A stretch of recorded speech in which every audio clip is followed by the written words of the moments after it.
Nwaneri tries one!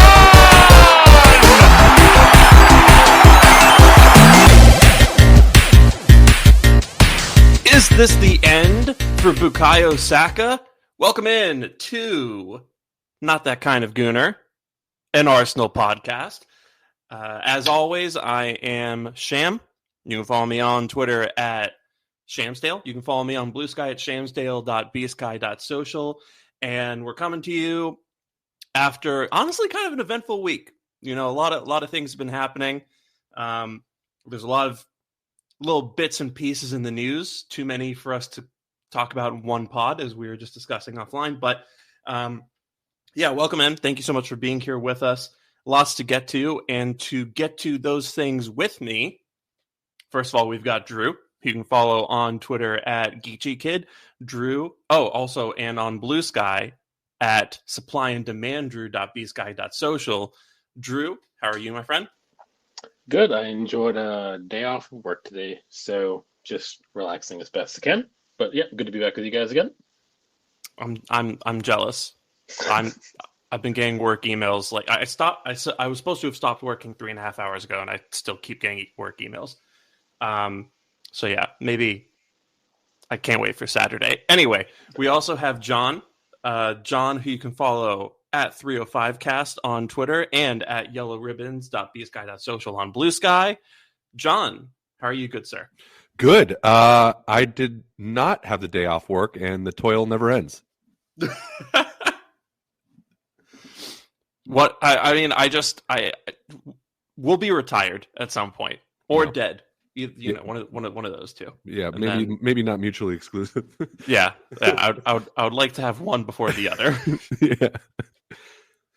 Well, so glad to have you guys here. Glad that we all get together and chat once again. This is episode 3 of Not That Kind of Gooner, and we're going to do a little thing called the news review.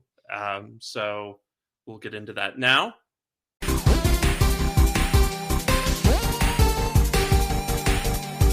Okay, so news review. What that entails here is we're just going to go through, a series of topics that have been coming up in the Arsenal world of news this week. And it might be rapid fire, might be a little slower than that, depending on, how we feel about certain subjects, how much we have to say on them. So we will just take that as it goes. The first thing on the list here is, there's been a really big conversation, I think, that's really embroiled the Arsenal fan base over the last week. And I think it's a little needless, to be quite honest, but that has never really stopped us from having it out with each other and turning into a whole big thing. I am, of course, talking about what do we do when Bukayo Saka eventually comes back from injury and we want to squeeze him and Ethan Nwaneri and Martin Odegaard all into the same starting 11. So there's been a couple of alternatives thrown around as to how to do that. And as I said before, it's kind of become a bit of a controversy here. So Drew, what do you make of the whole debate? And, if you had to fit all 3 of those players into a starting 11, how would you go about doing that? I feel like we probably should have expected this debate at some point, even though it grinds my gears, to quote Peter Griffin. It's frustrating to me because the notion that you have to shift around your best player to squeeze in a 17-year-old who, while is performing well, is still a 17-year-old, and you're kind of putting on needless amounts of pressure on him, to me is a bit wild. The beauty of Nwaneri, and you and I spoke about this the other day through chat, is that because he's tactically versatile, he gives us options, right? So you don't necessarily need to force him into the 11 when everybody is fit.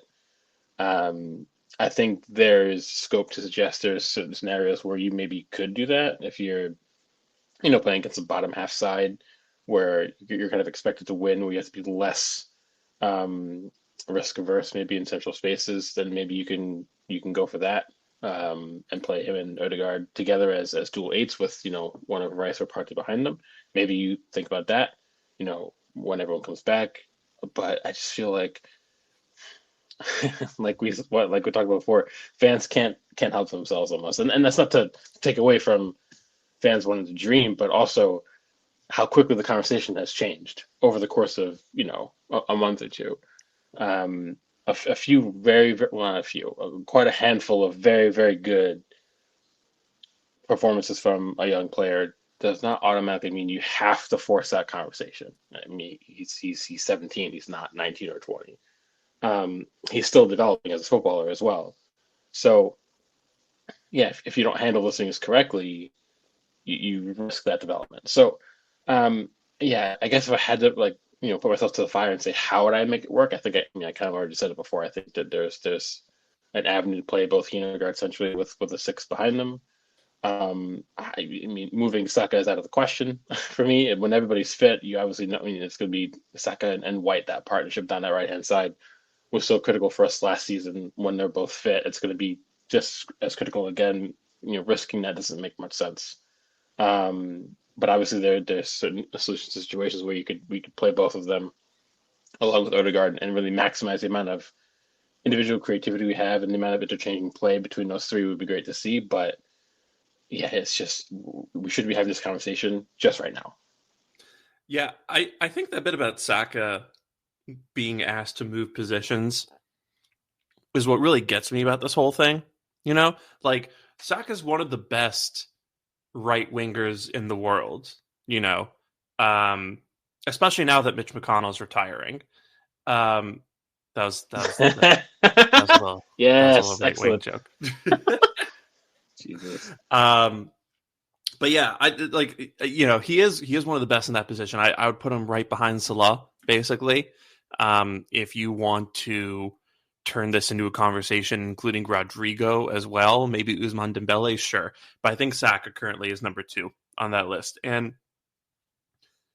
to ask him to move to the other side of the pitch, I don't want to use the word disrespectful because I don't want to do this whole thing where, I'm making myself like the defender of someone's pride, but it just doesn't make sense to me.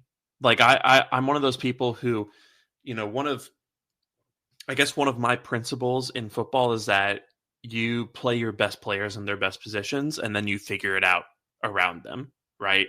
And, to move Saka to the other side of the pitch just to accommodate Nwaneri, I don't know. I just think it's a little weird, and that's not to downplay what Nwaneri's done so far. I think he's been excellent in that position, but I think Arsenal fans do this thing where we hype players up when we first hear about them, like a lot. And, when in the last couple of years, when Nwaneri is coming through the academy and there are whispers about how good he was going to be, right? I think now that people have seen it, they've seen him be the best player on the pitch a couple times. They've seen him, score 3 or 4 like world-class little curlers from that right half space. I think a lot of people are allowing themselves to take that as, definitive proof that Nwaneri is the better talent than Saka. And, they're just willing to kind of throw caution to the wind and basically say, yep, Nwaneri's the guy now. Saka, it's been great, but you're number 2. So, go take the left wing. I just think it's kind of weird, and I'm totally expecting us to do this when Max Dowman comes on the scene and also turns out to be a really talented player. But yeah, I think there will be situations in which you want to play all 3 of those players. When you're up against low blocks, when you're up against, teams lower down the table who, you can take more of a risk against. So I personally, I'd play Saka right wing. I'd play Nwaneri right 8, and I'd move Odegaard to left 8. Just because I think Odegaard, I wonder if he'd be better paired long-term with a runner like Martinelli or, maybe like a Nico Williams type, because it sounds like that's who we're going after in the summer. Yeah, I think Martin Odegaard is definitely more of like a pocket passer kind of guy who, can just slot in those really nice passes, through the defense or over the top, to a quicker player on the wing and, kind of create danger that way. But, we're probably signing Zubimendi in the summer as well. Rice is making that left 8 position his own for the time being. So there's going to be a lot of games where it's going to be Zubimendi, Odegaard, Rice. And I think a lot of people are going to be quite upset about that pretty needlessly. I don't know.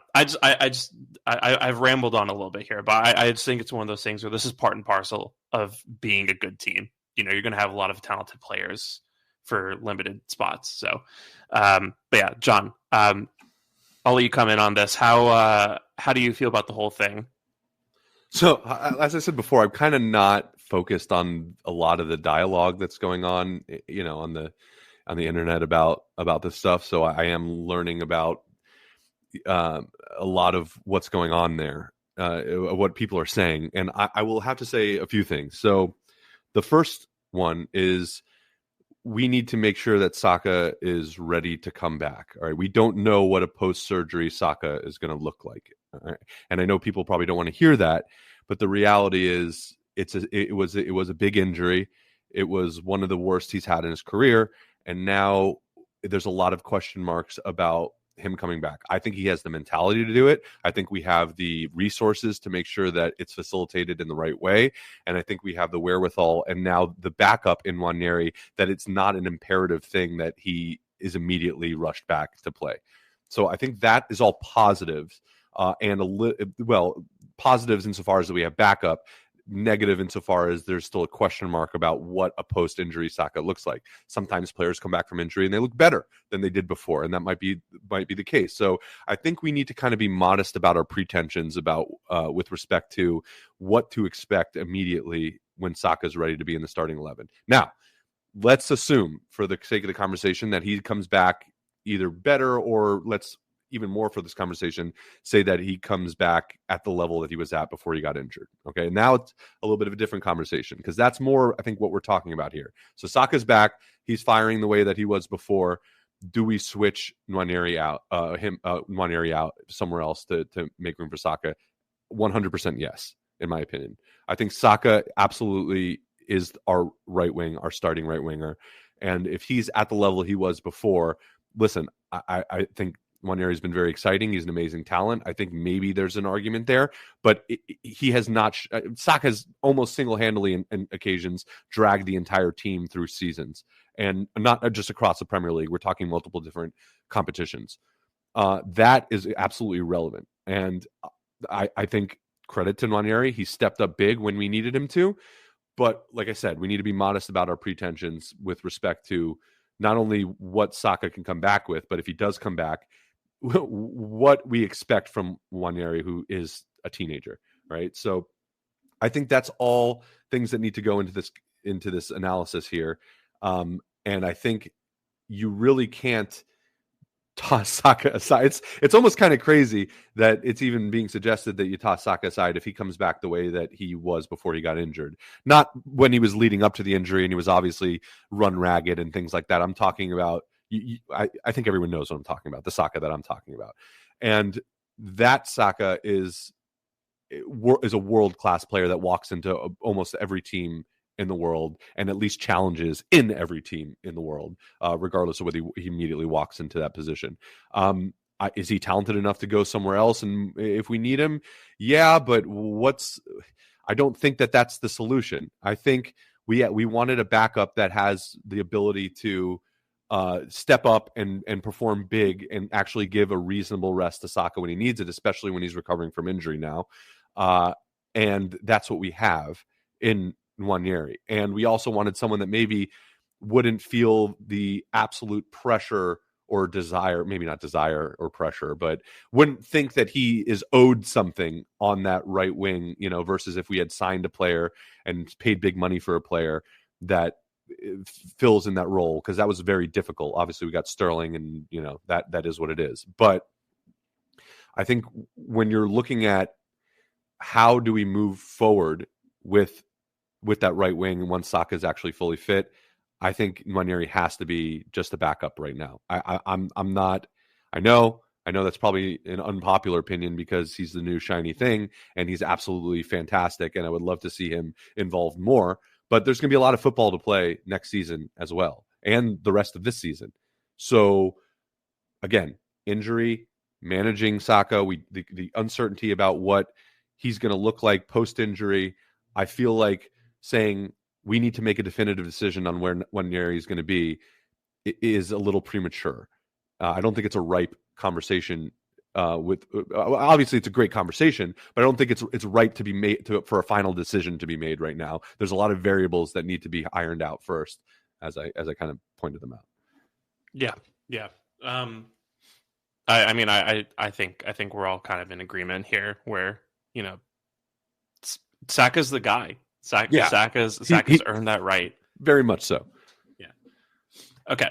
So we'll move on to the next topic here, and that is links to Hugo Ekitike, French striker who currently plies his trade at Eintracht Frankfurt.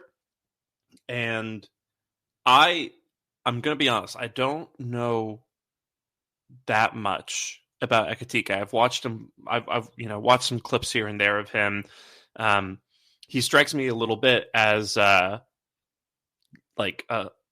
Isak-esque profile. I'm sure they're not I'm sure it's not like a 1-to-1 comparison, but he just strikes me as a guy who, is very much a quote unquote football generator kind of player where he can create situations on his own. Seems to be a decent dribbler, good shot taker, higher XG than Sesko per game basis, I believe. Tall too. He's tall. Yeah, very, very tall, lanky, quick. Like I said before, good dribbler. So, there's, I believe reports indicate that Frankfurt would be willing to sell at about 80 million euros, which isn't crazy, but I guess what I'll add to this conversation is that I think these reports coming out might be an indication that we're moving on from Isak as a target, just because there's, in all likelihood, there's going to be 5 spots in the Premier League that get you into the Champions League this season. So Newcastle would really have to mess up big time between now and the end of the league season in order not to qualify for the Champions League. And if they do make, Europe's premier competition, it's going to cost like north of 150 million to sign Isak for them if they want to sell it all. So that strikes me as a pretty unlikely move for us to do. So, Drew, what are your thoughts on the Ekitike links? And, I guess, do you think he's a more prudent signing than Sesko would be? Where do you stand on those two? Thankfully, I watch more Bundesliga than any other league, probably combined. So I feel like this is a good question to ask me. For me, I just kind of feel like I like to look at a player's track record and also kind of break down the systems they're in. And so basically for me, I think I can take it right now. It's I have similar thoughts on him as it did Marmoush.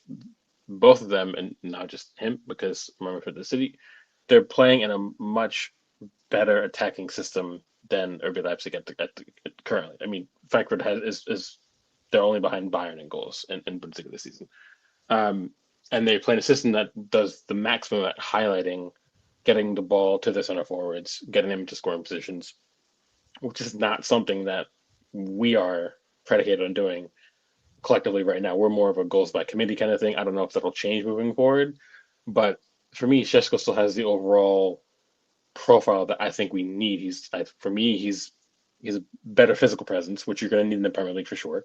He's already done it. He's already proven himself playing in Europe, both in Europa League and in Champions League. He has a longer track record of doing it in Bundesliga. And then the one time Ekitike went to a better side when he was at PSG, I think he scored something like 3 goals in 26 appearances. And he wasn't able to really kind of make any spot on his own despite Mbappe being there. He still wasn't able to kind of force himself in, and then he left. So for me, I just kind of feel like fans will always, and again, it's almost a bigger example of the opinion fans have about what we're talking about with Nwaneri just before, where so far we only know what Ekitike has done basically this season. Beyond it, he was decent at Ram and at PSG. I don't think he was very very good. So is he just a flash in the pan currently? Based off of one season, we don't know, but we know that Sesko has done it at the top level for multiple seasons in a row.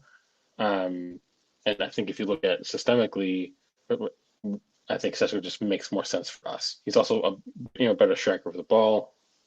He's done it at international level as well with Slovenia, and for the most part, when Slovenia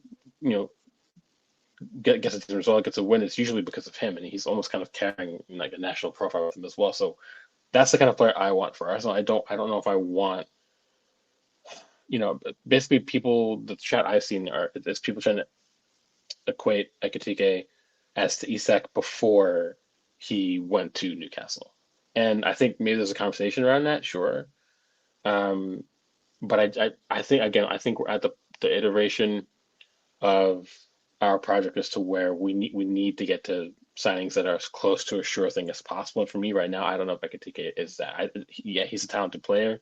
If you watch him play, I just I need to see more than just 6 months from one season to know if he makes sense. But again, maybe they're looking at him as a way of not replicating that Isak mistake when he was at Real Sociedad. A lot of fans think we should have gotten him then before he went to Newcastle. Again, there's a discussion around it, I suppose. But I personally haven't seen enough to think that he would elevate us moving forward. I think Sesko, we have a much better chance with him than we do with Ekitike at the moment. But again, that's just obviously my 2 cents. So yeah. And you mentioned offline that there was an Athletic article that came out kind of detailing our expected moves in the summer window this coming summer. And it sounds like Sesko is still the player that we lean toward. Yeah, I mean, I think you don't track a player for this long and have multiple conversations with Leipzig about trying to acquire him even before they're ready to, if you're not fully convinced about it. What I would say is I would probably, if Ekitike's season continues the way it's going, maybe he becomes that plan B option that we should be looking at multiple players we should be going after instead of hedging our bets on just one player. If we can't get it, we'll us be damned or whatever. Maybe that's the backup option. But I think us still going after Sesko, even again this past window, we tried to have an overture with RBL, and they said not in the winter. So yeah, I think for me Sesko is the guy. And again, as much as fans would love Isak, I think the amount it's going to cost. I mean, whether if Newcastle make Champions League or not doesn't matter. I think it's going to be, I would say, north of 100 million what they wanted last season. So you're looking at the same price it would cost to get 2 or 3 players in for the price of one. I think, given our needs as a club, maximizing how well we spend the summer on talent that will also elevate the ceiling and the floor, I think is what makes the most sense for us. Yeah, and for reasons we'll probably discuss later, I just don't think spending 120 to 150 million on one player is all that feasible. John, what are your thoughts on kind of the Ekitike v Sesko situation? Is there one that you're leaning toward? Are you mean the Ekitike Sesko Mikel Merino debate? Because no, I'm just kidding. Obviously, okay, Colin Coward. Yeah. No, I'm with Drew on this one. I think that where there's smoke, there's fire with Sesko, and I think I just know he's more of a sure thing if there is such a thing. I'm not saying Sesko is a sure thing, but more of one I would imagine than Ekitike. But I think they're both up in the air in a way, and I'm kind of over this financial debate about it, right? The market is what it is. We're going to get a premium. Everyone on earth knows that we need a striker, so we're going to pay a lot of money one way or another because everyone knows that we need one, and I think the club needs to be prepared to do that. So from a financial standpoint, just to get that out of the way, we're going to end up paying a lot. All right, and that's going to be for any of the strikers that we end up getting. And if we somehow pull that off, I'd be happy to be wrong about that. If we can somehow get a good deal for these players, I think either one of Ekitike or Sesko could come in and do a job for us. It's just another quality player in the squad, and I have every faith in this coaching staff, both Arteta and his support staff, that they can make something happen with this player. We've seen it time and time again. Very surprised with some players and how well they've been able to shine in the system. It really is a different environment that we've established here and that we've created in terms of what it means to play for Arsenal and the levels of success that we demand. Obviously, it hasn't translated fully yet, but we see it there. So I'm almost not too worried about who the club brings in. I'm more worried that they actually do something. They need to pull the trigger on something, right? And at the end of the day, they need to be happy with that and have a plan for that player, whether it's Sesko, whether it's Ekitike, whether it's Marino, I don't know, whatever. But, or continue with Havertz, because maybe that's what they still intend to do. I don't know. But clearly there is a push to get a striker, and there should have been one for a long time. And to the club's credit, it seems like there has been one. So I really don't have a dog in that fight with either of those. And I usually don't like to fence it too much, but I feel like we could, if you said pick one, I would go with Sesko. All right. That's who would I pick in debate. Just because I'm more familiar with him. And that's kind of being candid here. But Drew does watch a lot of the Bundesliga, so I'll defer to him a lot on that kind of stuff. So, that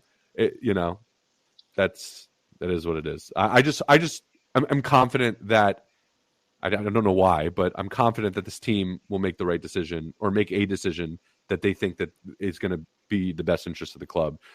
Actually, let me rephrase that, or let me say it differently.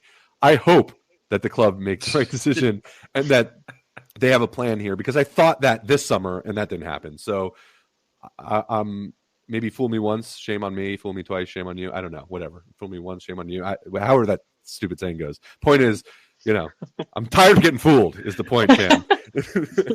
Fool me once, shame on you. Yeah. Fool me twice, shame on you again. You can't get fooled again. You can't get fooled again.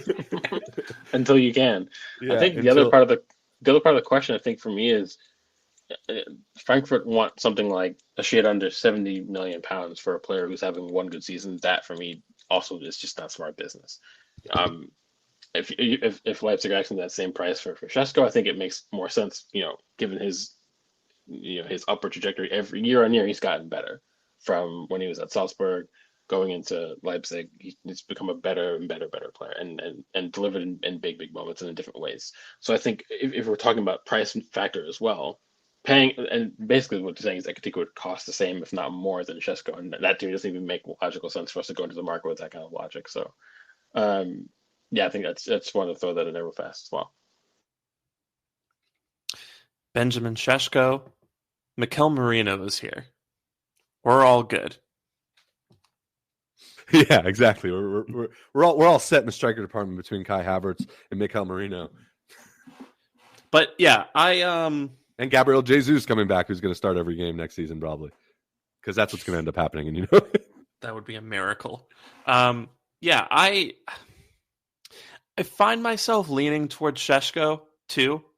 There is sort of a kind of like the romantic idea around Ekitike, where he's kind of, like tall, lanky striker, appears to, work really well from the left, cutting in. You could see the number 14 on his back, make Arsenal French again, all that jazz. We tried that with Pepe. It didn't work out. Yeah, well, from the French league, at least. Yeah. I mean, there were a couple Ivorians in that Invincibles team, but yeah, I like the idea of Ekitike, but Sesko has a better sample size at this point in time, and we've been watching it for long enough. He's clearly the guy that we like the best, and I think he does kind of offer a more, maybe clinical is not the right word, but maybe like a more polished version of what we occasionally tried to get out of Kai Havertz in the final third, just in terms of, that final action. And yeah, I think the legwork's done there. I think he's probably a better fit with how we play right now. And yeah, I don't know. I just find myself leaning towards Sesko. Yeah, Isak's not happening. I just want to reiterate that. People keep on talking about Isak, and that's just not a thing. I mean, yeah, I doubt it, right? It seems like that's kind of that would be a dream. I mean, obviously he's unreal, and he's pretty much hits everything that we want in a striker. You could see him playing for us. So I'm totally on board with Isak, but I'm not getting my hopes up. Yeah. If that one article that was going around saying that he was available for like 83 million pounds was true, then absolutely do it right now. But yeah, I just think Newcastle are going to sneak their way into the top 5, make Champions League, and Isak will be saying, Arsenal, Newcastle is here. I'm all good. So we'll move on to the next thing, which is... Here we go. So next season's kit's leaked, apparently. And if you haven't seen this, I will put a link to the tweet in the description of the episode for you to go check out. But essentially, it's there's this picture going around of 3 different supposed Arsenal kits that are going to be the line for next season. The first one, home shirt, red and white. Very much a tribute to the 2004-2005 kit, which I remember fondly because FIFA 05 was the first FIFA game I started playing. And so it looks pretty good, honestly. I think it might be like the cleanest home kit we've had under Adidas so far. I'm a pretty big fan of it. And then to the left is what I'm assuming is the away kit for next season, which is it's almost reminiscent of the blue kit that we had a couple seasons ago, but this one has less of like the old 90s zigzag pattern and more of just like a diamond pattern on it. Well, I mean, actually, never mind. There is a zigzag pattern on it. It's like sharper, I guess, and then there's kind of a red accent, red trim, if you will, on the outside of the jersey. So also the home kit has the crest back on it, and then the away kit and the third kit still have the cannon. So the away kit, black and blue, red trim. Honestly, I think it's pretty fire. And then the third kit looks like it's going to be a collared white shirt with maroon accent, golden trim. It's not bad. I don't mind it actually, but white kits and Arsenal white kits. It just doesn't feel right. Mm-hmm. Feels icky. It does look sick though. Yeah, it's a Tottenham thing, but it just feels wrong for Arsenal to be wearing white. I get like the political message that they made. That was very nice, but even that felt a little. I don't know. It just rubs me the wrong way. That away kit looks sick. It reminds me of Dennis Bergkamp. I don't know why. That old one with like gunners across the back and like cool letters. Yeah. That one was awesome. I will say, if you're gonna do a white kit, don't do like blue or black as the secondary color. Like I remember, I want to say the 2010-2011 season, we had a collared white shirt. That was our third kit that I thought was sick at the time. but it was like white with like very slight black stripes, and then in like black lettering was like Fly Emirates and the Nike logo and all that. And it was only like midway through the season where I realized that kit looked a little like a Tottenham shirt. Mm-hmm. And it did bother me. But this one with like the maroon and the gold, like I think it's enough to kind of tell you that it's yeah. And to be fair, it does look nice. I do like the maroon with the old Adidas logo. I do like that old Adidas logo, and the Canon crest. I do think it's interesting that they're bringing back the Arsenal crest apparently for the home kit. So there's something different on all of them, which is, I don't remember the last time we've had that. So the away kit has the Adidas pyramid or whatever you want to call it, and then the logo from this season, the Canon, and then the home kit has the Adidas pyramid and the old crest, quote unquote old crest. It's weird saying that. And then the third kit has the Canon, but then the old Adidas logo. So I don't remember the last time we've had 3 different kits where every single one had a different emblem / logo on it, which is kind of cool. Yeah, all 3 of them have like a classic aspect of them, where the home kit has the classic Arsenal crest, and then the away kit is kind of like it pays homage to really classic like Arsenal away kit with the blue and black zigzags, and then the white one has the Adidas trefoil on it, which is pretty cool. Minus obviously the Adidas part of it and the collar. It kind of reminds me of that 07-08 kit that we had, that white one. It was kind of similar. It was that like white kit with the maroon trim on it. Yeah, the difference between that one was it had all the like the Chapman stuff on it, like all the letters. I don't know. Do you remember that? I love I actually have one. I got that one was like 15, and I got my last name on the back of it like a nerd. But yeah, no, that one's a classic. That one is sick, and that is like for me the exception to like the Arsenal wearing white, because that one was pretty clean. And this one kind of reminds me of that. Yeah, no, it's a really good one. Well, what would be your ranking of those 3? Away kit number 1, home kit number 2, and then a third kit number 3. Yeah, that's about where I am. Drew, how about you? Yeah, I'd have to agree. But personally, I'm just waiting for kind of a JVC / Sega remix for our kits at some point. And until that happens, I probably won't buy any kits. Like, I would love like a throwback kit like that. Yeah. That's kind of where I started supporting Arsenal in '95. So I mean, I would love for us to go like that far back and not have like maybe like little hints of it. I just like something that's like as close to that representation as you can, just in a modern take of it would be, for me, that's kind of where I hope our kids are going to go at some point. One day, maybe. I'm not quite sure. But these kids, these trio of kids, I don't hate. I think the blue one is actually quite nice. I do wonder if it's going to be slightly darker than the picture shows, and if that's the case, I think it'll be even better. But I mean, we'll kind of have to wait and see, I suppose. Yeah, I'm looking at the thing you sent me, the link with this, and you just gotta love the internet. Sometimes someone comments, "Sadly, you won't be winning any trophies in them." Come on, guys. Dude, there's always one. Like,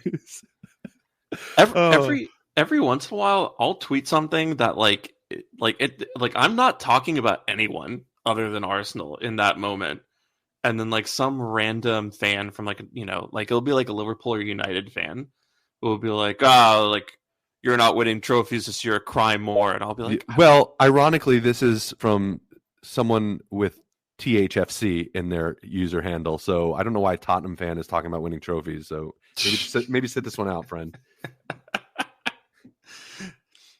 Do you guys ever like meet someone or like have a friend who tells you that like they're thinking of being a Tottenham fan, and you have to sit them down and be like, don't do that to yourself? Like, I had a friend who was thinking about being a United fan, and I was like, I get historically why you might want to do that, but maybe you should look into it a little bit before you jump down that path. This was recently, and I was like, I don't know if you've If you've heard, he was like, yeah, like Ronaldo and Beckham. I was like, yeah. I got it. I know. That was a lifetime ago. Yeah. I think it's almost a different team. So just kind of look into it before you make a hasty decision here, friend. Yeah. Honestly, that might be a pretty good segue into the next thing, which is the Arsenal finances that came out, because we have now caught up, not like entirely caught up, but we're now pretty close to United's profits from last year, where I'm pulling this up right now. While you pull it up, I mean, I'm not surprised. I mean, how many kits have we sold in the last like 5 seasons? We had like, I don't know how much merch, Arsenal merch is. I feel like we've single-handedly caught up to them just selling Adidas stuff in the last 5 seasons. Yeah, is it weird that we always seem to have like a brand new line of merch ready to go, like whenever we lose? Yeah, the slightest hiccup. Yes. I think that's very much not a coincidence, actually, Sham. Yeah. I don't know. I just think it's it started out as being a joke, and then I remember when we lost to I think it was right after we got booted out of the Carabao Cup by Newcastle, and like the next morning I woke up to like a brand new line of stuff on Arsenal on Arsenal.com, and I was just like, you guys are just leading into it now. Yeah, I get angry. I'm like, oh, this is so. Oh, that's awesome. I need to buy that. That's kind of how the conversation goes. This is so. I can't believe they did this. I can't. What is this? What are they doing? What do they got? Oh, that shirt is sick. Okay, purchase. I'm part of the at problem. my limit for for dope Arsenal varsity jackets, because I've got that blue windbreaker-esque one, and I went and bought like the black wool and leather one with the Roman numerals on the back for the Invincibles. Sick.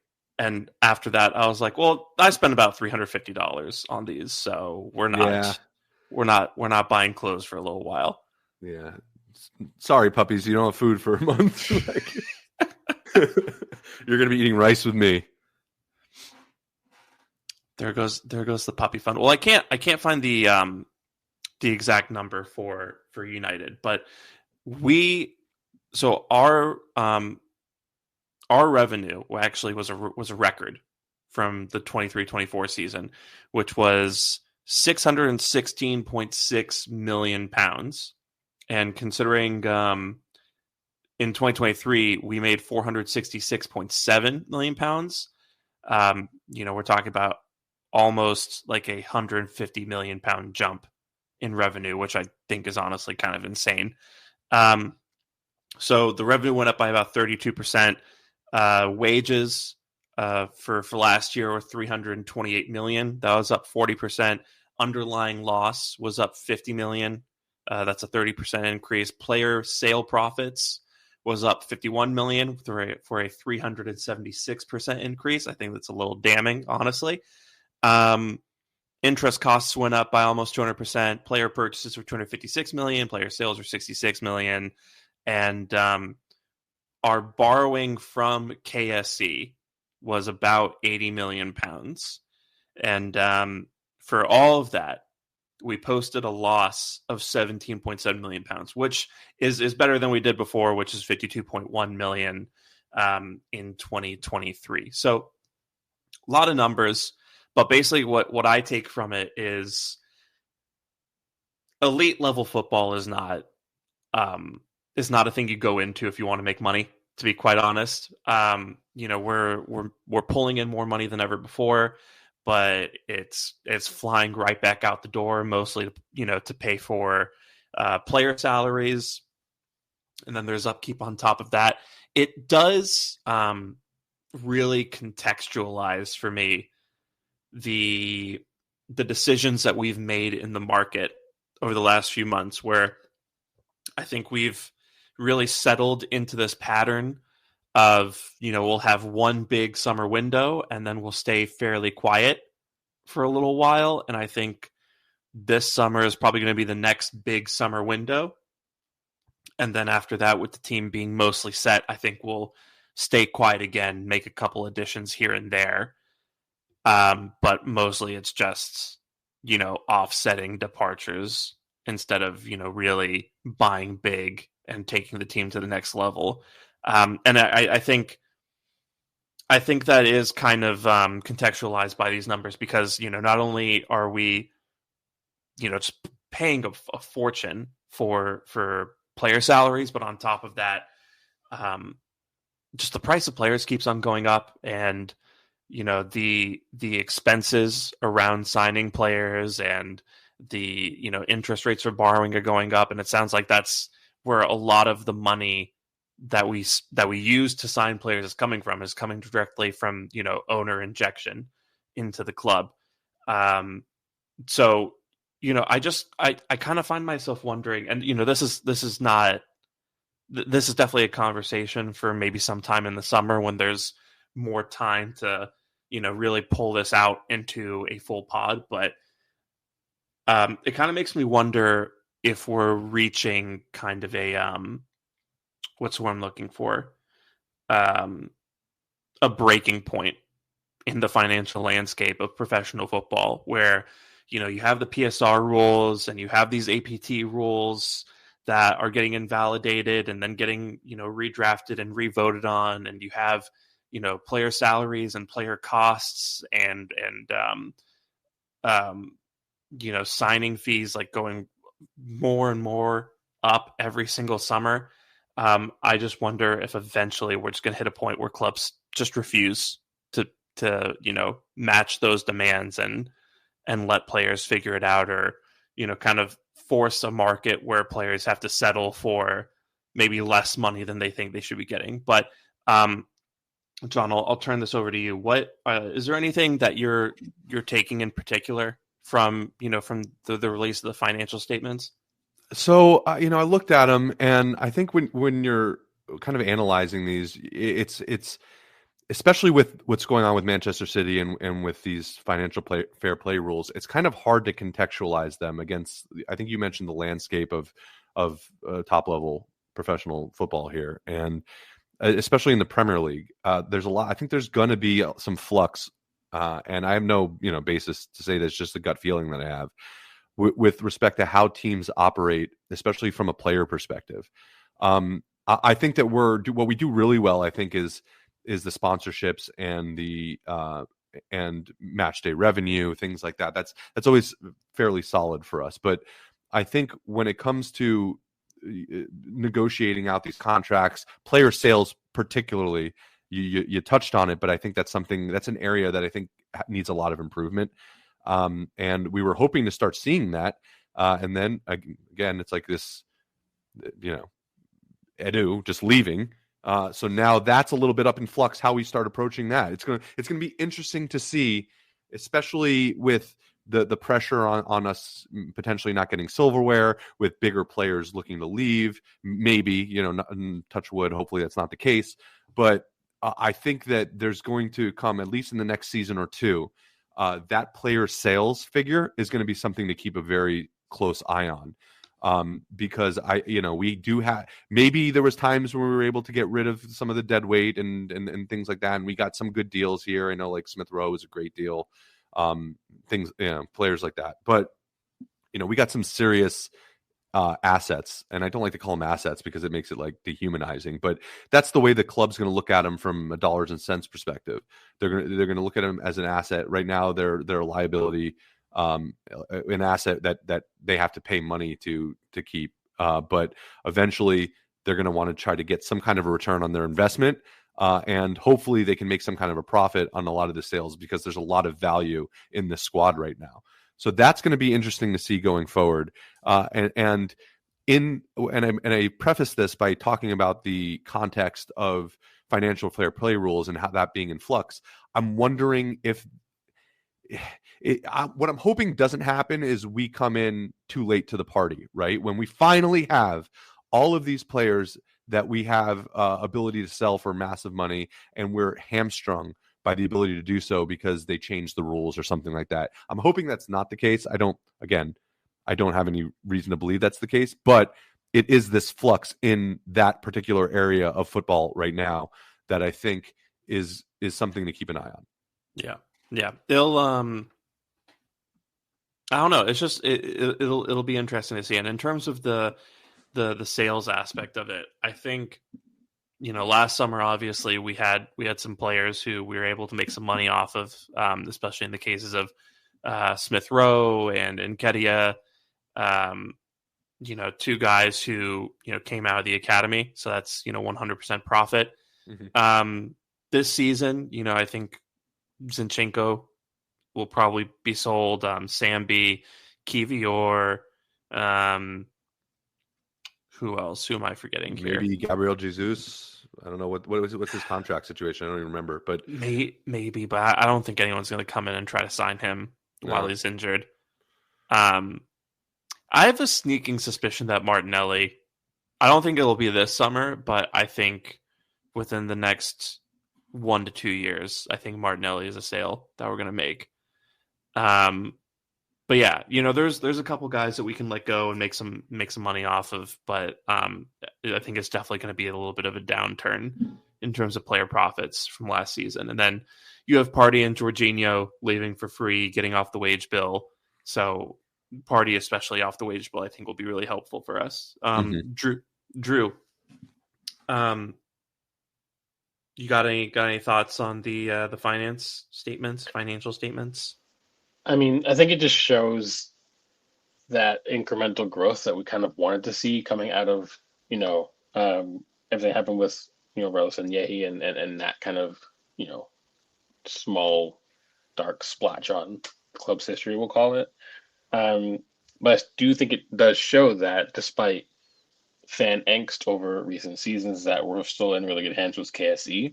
And this is something that I've been speaking about for years since they kind of came in as owners, is that from an ownership standpoint, they're following the same model that saw them have success with the Colorado Avalanche, with the LA Rams, with most of their franchises, where it's the incremental growth, getting young management in, changing out the entire backroom team, and really looking at how to keep things progressing every single year. We've done that. So I think if you look at it in those terms, seeing the financial benefits of that kind of rammed that home for me. But now it's just about, as we've talked about before, I mean, I guess earlier in this show and previous shows, and amongst the Twitterverse and the Blue Skyverse or whatever, that now it's about in the summer, taking all those pieces together and actually, and John said it before, hopefully doing the right things in the summer to bring all that to fruition, to have it end up in a major piece of silverware or multiple major pieces of silverware next season if some miraculous comeback does not happen, this campaign. And did a little digging on the numbers, and apparently, this is before any outgoings in the summer with, if Partey and Jorginho leave their wages off the books, maybe Zinchenko, Tierney, Kivior, those types. We're only spending £53 on player wages for every £100 we make, and that's well below the 70% threshold. So the £70 per £100 threshold that all clubs have to follow, and that's before we let players out. So there's quite a lot of room for us to maneuver in the summer market. So I think reading the numbers like in front of our face kind of really should give fans a lot of confidence that we have so much wiggle room to go out and do the deals that we want to do or need to do, well, both really, that I think I think it almost kind of supports the point that it's make or break now, because now there's no excuse. Now the money has been laid bare. We know how we're operating. We know the growth we've seen on the financial side of things. So if we don't do what we need or what we're expecting, then you have to question the leadership and the ownership. But because now we know there's no excuse. But I think that should also give fans confidence that they're looking to have a big summer. I don't think it would be weird to match or eclipse what we spent, in the last 2 summers. I think we have so much room for that. That gives me confidence that we remain on the right track. And I think, speaking for myself, maybe for you guys as well, but hopefully for most fans too, that the future still remains bright, and there's a lot to look forward to. So, yeah, I just, I think you're right in that the finances really do seem to support a coming summer where, we're going to get out there and open the checkbook a little bit. Yeah, I just think like this is kind of the pattern that we've settled into where, we have these big summers when it is time to replenish the squad. And then, maybe there's like a recharge period basically where we have to, get the books right and, kind of be really careful and measured about our spending for a few windows.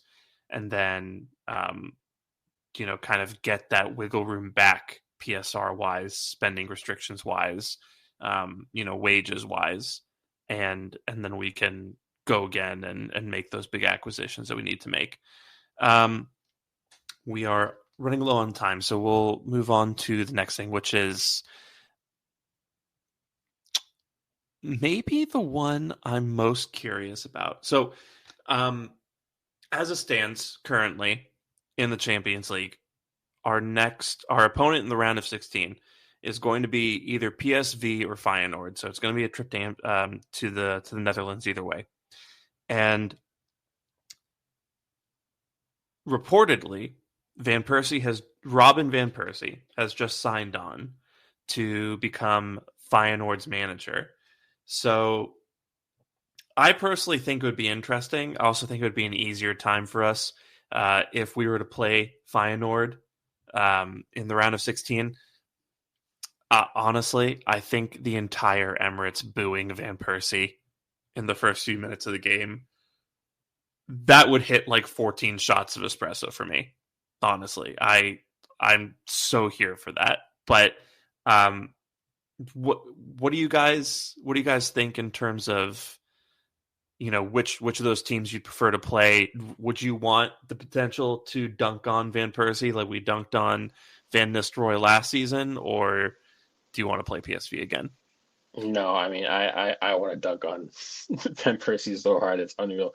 The rhetoric out of him post his leaving Arsenal has been nothing short of obscene in my opinion. So I kind of feel like a humbling is needed. And for me, if you look at how Harry and Vane were doing the season before he went to Feyenoord, um, quite questionable appointment. I think they winless in their last five. They have one of the worst defensive record in their division. So, yeah, I think all the pieces would fit for for kind of a big humbling. But also, I mean, PSV just got by Juventus in Champions League, and for those who don't know, Juve has the second best defensive record in Serie A, and they had no issues creating chances and scoring goals against what on paper at least for talent wise is a very good Juve team, and I'm pretty sure if I remember right, they've scored more than 70 goals in 23 matches in their division this season, which is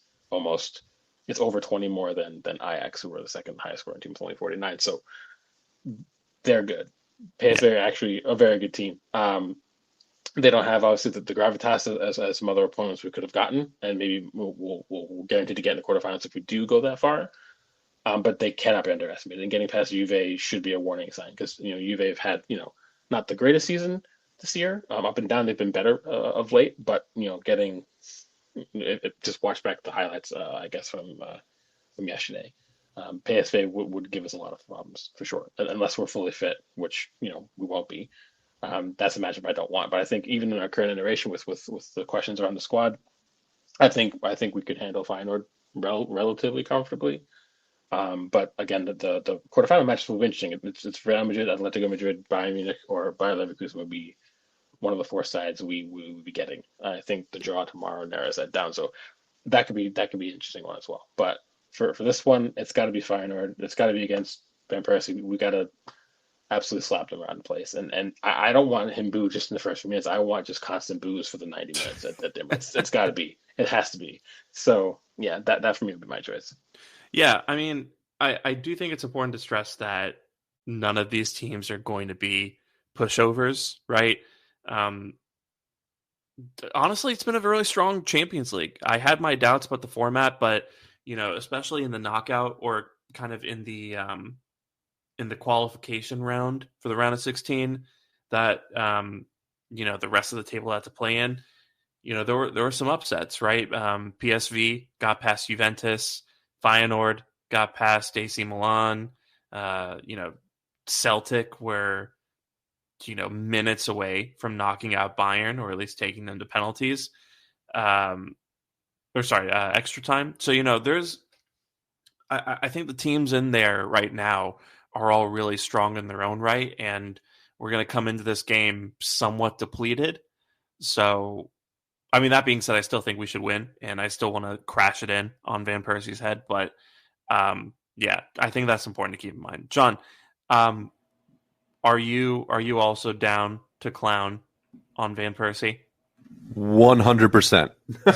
I could not be more excited to beat him and watch him miserable at the Emirates. It's going to be fantastic. I got to give the caveat that, and maybe this is just me being a little bit of a broken Arsenal fan here sometimes, but there is a new manager bounce. We know that that's a thing, and unfortunately, the caveat that's kind of tempering my excitement about beating him at the Emirates would be what happens if you don't, right? Yeah. And I'm wondering if not playing them and struggling a little bit more against PSV is emotionally safer than going, which should be a sure thing, against that guy, and then not doing it for whatever reason, because it's football and anything can happen. So that's my only caveat there, is that the thought of losing that game is going to stress me out a lot. Yeah. No, I mean, I think that makes sense. I mean, it's a double-edged sword where, right, on one hand, you want the opportunity to embarrass a guy who deserves it more than anyone, almost. Exactly. Yeah. But on the other hand, it could blow up in our faces, and then, that would just be ammo for, little Timmy THFC to jump in our mentions and be like, haha, you're never going to win anything, ironically. Yeah. And we shouldn't, it's hard to try to compartmentalize not wanting to get abuse from other fans online and keep that in the same space as wanting to see Van Persie with his head in his hands at the Emirates. I mean, both of the possibility of the latter is just so strong. That's why I said 100%. I'm good. But there is that little nagging thing, I guess, is not 100% in the back of my mind. That's like, but what if? And the fallout from that. I mean, if we think he's annoying now, just imagine. Oh man! All right, I know positive vibes in the universe. Let's go. Let's beat him. Yeah. We're gonna wipe the floor with him. It's gonna be hilarious. I'm sticking with it. On a side note, getting Feyenoord means it would be the Quinton brothers be facing off against each other, which would actually be us, the Timber brothers rather. So Quinton Timber is wearing the armband for Feyenoord, and then obviously you're in Timber for us. So that would be an interesting little sidebar. Yeah, there's definitely the narrative is definitely in the Feyenoord match. I mean that has to be the one you want to watch at the end of the day, right? Like, that's going to be the exciting one for us. So that's what I'm going with. That Bible verse from Uri and Timber is going to be real interesting. It's going to hit real hard. Jesus. Might be some Cain and Abel quote or whatever. But, yeah. Not quite sure. Yeah. I'll apologize to my parents for being blaspheming on the podcast. Yeah, I don't envy the commentators for that one. Oh, yeah. No, they're going to have to steer far clear of that. All right, so we're a little over the hour mark, so we'll wrap up with this one last topic, because I do think it is something that we should cover before we get out of here, which is Takahiro Tomiyasu posted an Instagram post, a photo showing him on crutches with a brace, and stating that he has undergone knee surgery. And then subsequent reports have basically revealed that Tomiyasu's recovery process is going to take until the end of this calendar year. And it's been a frankly remarkable run of just terrible injury luck for Tomiyasu. We're talking about a guy who finished the season with us last year. I think he scored in our last game of the 23-24 season, and got injured over the summer and just just looks set to miss the entire year and half of next season. And it's it's a real big shame because I always have had a soft spot for Tomiyasu. I think he's a hell of a player when he's on the pitch. Lockdown defender, really good physical traits, can cover ground really well. But I don't know. I'm really concerned about his career trajectory. I mean, I think it's a given at this point that his days at Arsenal are very much numbered. But now I'm just kind of worried about where he goes from here. And there have been kind of whispers and rumors that not all of his recovery process has involved physical issues per se. Apparently, there's been a bit of a mental journey that Tomiyasu's had to go through. I think his mother passed away at about the same time as he suffered his injury, which is I'm sure been really difficult for him as well. But yeah, I just I guess my question is two-part for you guys. Number one, where do you think this leaves Tomiyasu in terms of how Arsenal are going to handle it, how the club are going to manage his recovery process, and then what his future with us will look like? And second, what do you guys make of kind of the response that a lot of people have had to this news? Because I just feel like there's a lack of sympathy out there for Tomiyasu's injury luck. So, Drew, I'll turn this one over to you first. Just what do you make of those two things? I guess I'll go back to front first. I mean, the response doesn't surprise me. I feel like a lot of fans, while they'll support the club and some, if not all, the players, fans usually, at least maybe, I don't want to point fingers, but I kind of feel like, particularly as fan, you get fan base overturn, right? As younger fans start to come into the fold, and you've got fans that are in our age bracket, and then the ones that are older. I feel like there a lot of times younger fans, I feel like are not as attached to the emotional side of how things can affect the footballer, and whether if that's linked to how society has gone in the last however many years, maybe it is, maybe it is, I don't know, but I'm not necessarily surprised about the lack of sympathy. I think that's more indicative of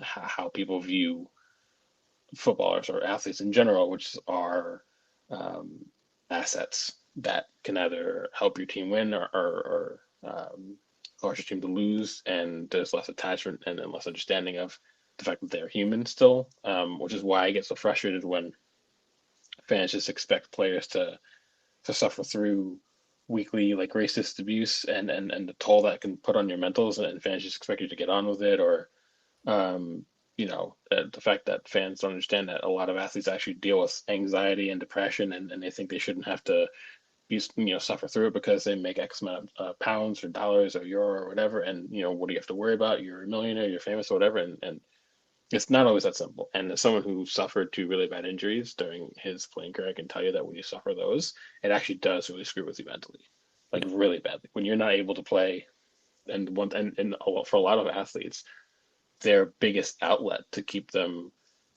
in good shape mentally is that sport. That's why a lot of athletes get so good at something, right? Or anybody gets so good at something, right? Usually the chief outlet is oftentimes what maybe deep down thinks it defines you in a little bit of a way. And when you lose that hits you really, really hard.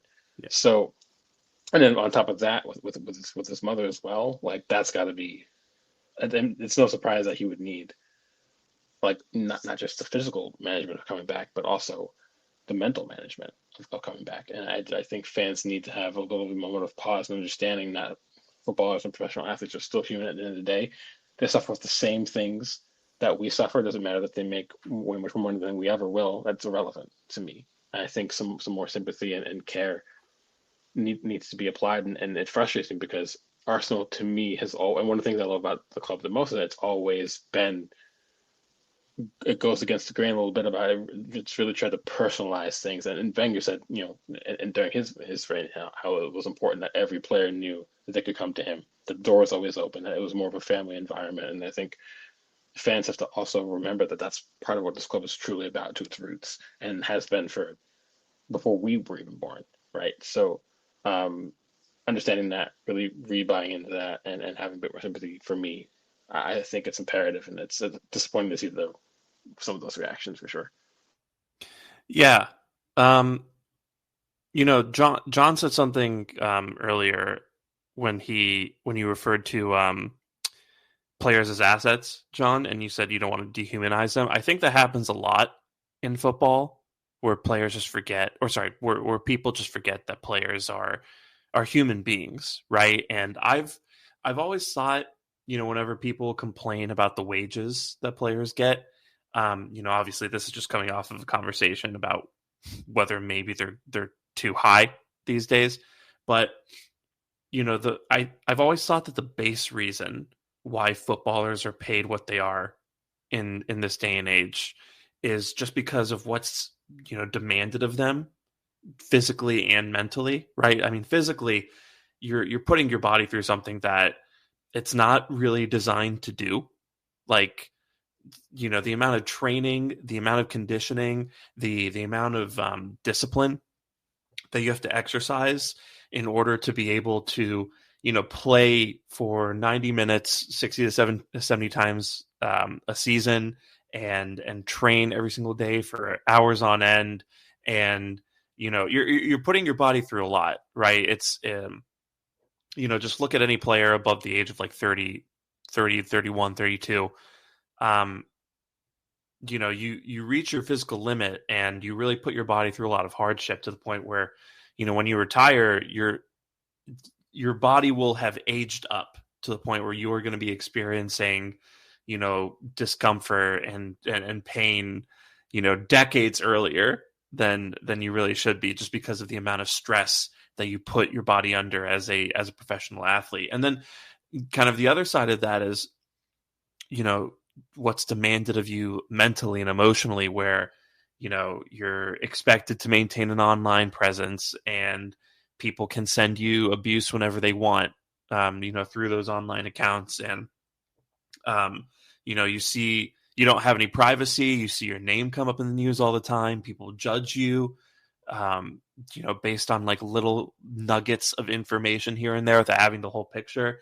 It's a really grading, browbeating sort of existence. So I've never really been one of those people who question, players' salaries, because at the end of the day, I think they earn that, really, for the most part. I think the life of a footballer, while it's a cushy one occasionally, I don't think it's an easy one. So, I feel so bad for Tomiyasu, because you have a lot of people responding to him kind of giving us this window into this really difficult moment in his life by, basically saying like, get him out of my club. Like he can't play, waste of money, blah, blah, blah. I hope people exercise more sympathy for him and just kind of remember that this isn't what he wanted to be doing. Tomiyasu didn't think to himself, oh, like it'd be so great if I got injured and I didn't have to play football. That's like Drew said, like that's why people get into that profession, because they enjoy playing football, because it's their outlet. So, yeah, I don't know. Just, my heart goes out to him. I hope he has a speedy recovery.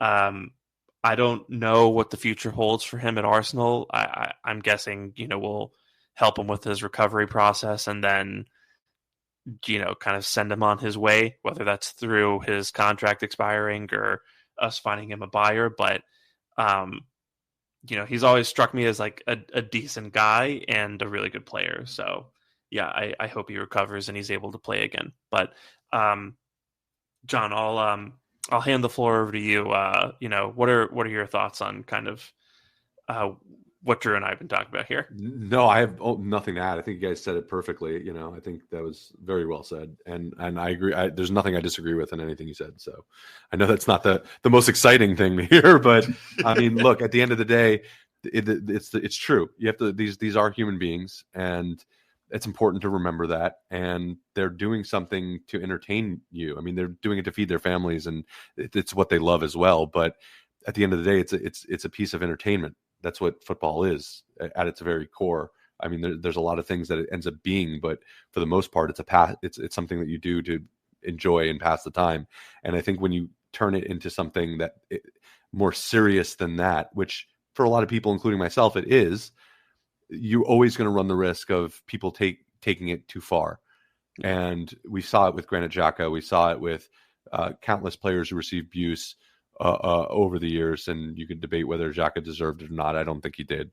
But there's certain players in Spain and Italy who get abused based on their race that certainly don't deserve it. And it all kind of ties together. So again, I think very well said. And yeah, you just got to remember these are people. Yep. 100%. Okay. Well, we'll close out with this one quick little thing, because I think we'd be remiss if we didn't at least briefly mention that we have a match tomorrow. Score predictions before we get out of here? Or sorry, not tomorrow, but Saturday. 3-1 Arsenal. That's fair. I'm gonna go. I think I'll go 2-0. I think. I'm feeling 2-0 as well. Okay. Yeah. I have a weird, because we're at the Emirates. Maybe I have a weird feeling that we tend to concede sometimes at the Emirates this season, or is it a way that we weren't able to keep clean sheets? Do we know? I think it's at the Emirates. Yeah. So yeah, I'm gonna go 3-1. Yeah. Well, we'll see, and glad we all think it's going to be a win, though. So yes. Yeah, it has to be. That's yeah, it kind of does have to be. So we'll see what happens with that. Feeling optimistic though, so I'll take that. But we'll call it there because we're almost at an hour 20. And thank you so much for being here. If you've listened this long, thank you so much for tuning in and listening to us ramble about a few Arsenal topics. I think we had several good discussions today. And so again, you can follow me at Shamsdale on Twitter. You can also follow me on Blue Sky at shamsdale.bsky.social. You can follow Drew at GeeChyKid on Twitter and Supply and Demand Drew on bsky.social. I'm pretty sure I mixed it up. You know what I mean. And you can follow John at 305cast on Twitter and at yellowribbons.bsky.social. You can follow the pod at Not That Gooner on Twitter, Not That Gooner at bsky.social on Blue Sky. Not That Kind of Gooner on Instagram, if you have Instagram. And also we have a YouTube account with that same handle, Not That Kind of Gooner. So please do check us out in those locations. And with that, we will talk to you hopefully after a win against West Ham. So until then, take care and bye.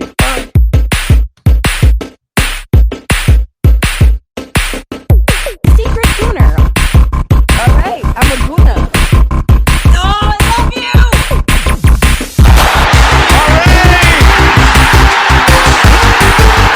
With a minute to go. Here's the Cazzola! Close.